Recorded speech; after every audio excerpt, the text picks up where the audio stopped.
Ever met someone who felt like an old soul trapped in a modern world? Someone who's a total mystery one minute and your most deeply understanding friend the next? Well, you've probably met an INFJ, or the advocate. The INFJ, that stands for introverted, intuitive, feeling, and judging. They make up less than 2% of the population, which is why they're often called the rarest personality type. That's right, they're practically a collector's item. But what does it actually mean to be an INFJ? It means you have a superpower and a few hilarious quirks. Let's dive in. First up, the I for introversion.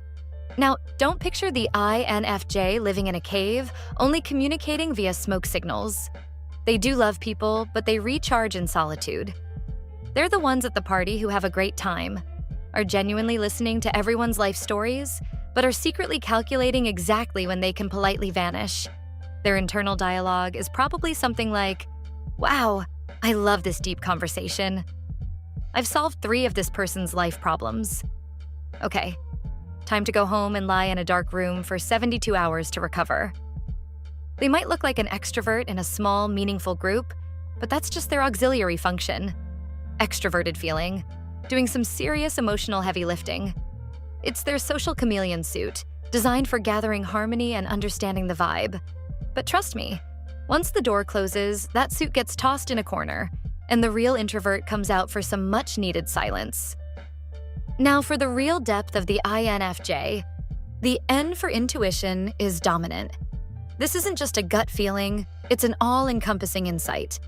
They don't just see the tree, they see the entire forest, the ecological system, the potential deforestation plans 50 years in the future, and what the squirrel on the 5th branch is really thinking. They are big-picture thinkers who crave meaning. Small talk is their kryptonite. Ask an INFJ about the weather, and they'll try to pivot to, "But what does this rain say about the collective consciousness?" Next, the F for feeling. INFJs are profoundly empathetic. They can often feel other people's emotions as if they were their own, sometimes to an overwhelming degree. This is what fuels their title, the advocate. They have a powerful desire to help people and fight for a cause they believe in. They'll drop everything to help a friend, but they might completely forget to eat lunch because they were too busy trying to solve world hunger on a napkin. And finally, the J for judging. Despite their dreamy, philosophical nature, INFJs are surprisingly organized and decisive. They need a sense of closure and structure. They don't just dream of a better world. They'll create a perfectly color-coded 10-point plan for how to achieve it. This is why the INFJ is often called the idealist and the planner. They are the visionary who can actually get things done. Let's talk about some quirks that make the INFJ feel so uniquely them. INFJs are selective about who they let into their inner world. It's like a velvet rope to their soul. They are warm to everyone, but the few they let in are cherished. If an INFJ starts sharing their childhood dreams, their fear of moths, and their grand scheme for a utopian commune, congratulations, you're in. The door slam. You may have heard of this. When an INFJ has given countless chances, their boundary is repeatedly crossed or a value is violated, they don't just get mad. They cut you out, cleanly, quietly, and completely. It's not a drama-filled exit. It's just the silence of a door closing forever. It takes a lot for them to do it, but once it's done, it's done. Don't worry, they'll probably feel terribly guilty about it later, but they still won't open the door. Perfectionism.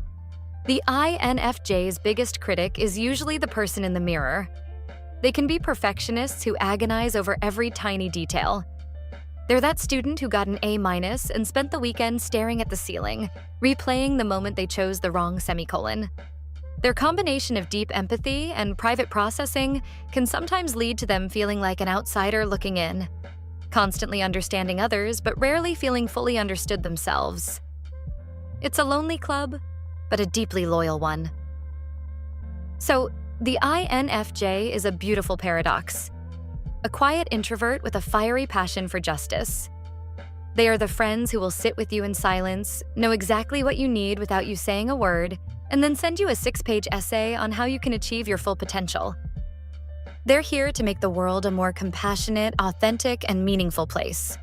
They may be rare, but their impact is huge. If you're an INFJ watching this, give yourself a break, you beautiful, intense human. The world needs your vision. If you know an INFJ, give them a hug. From a distance so they have time to mentally prepare. And thank them for their wisdom.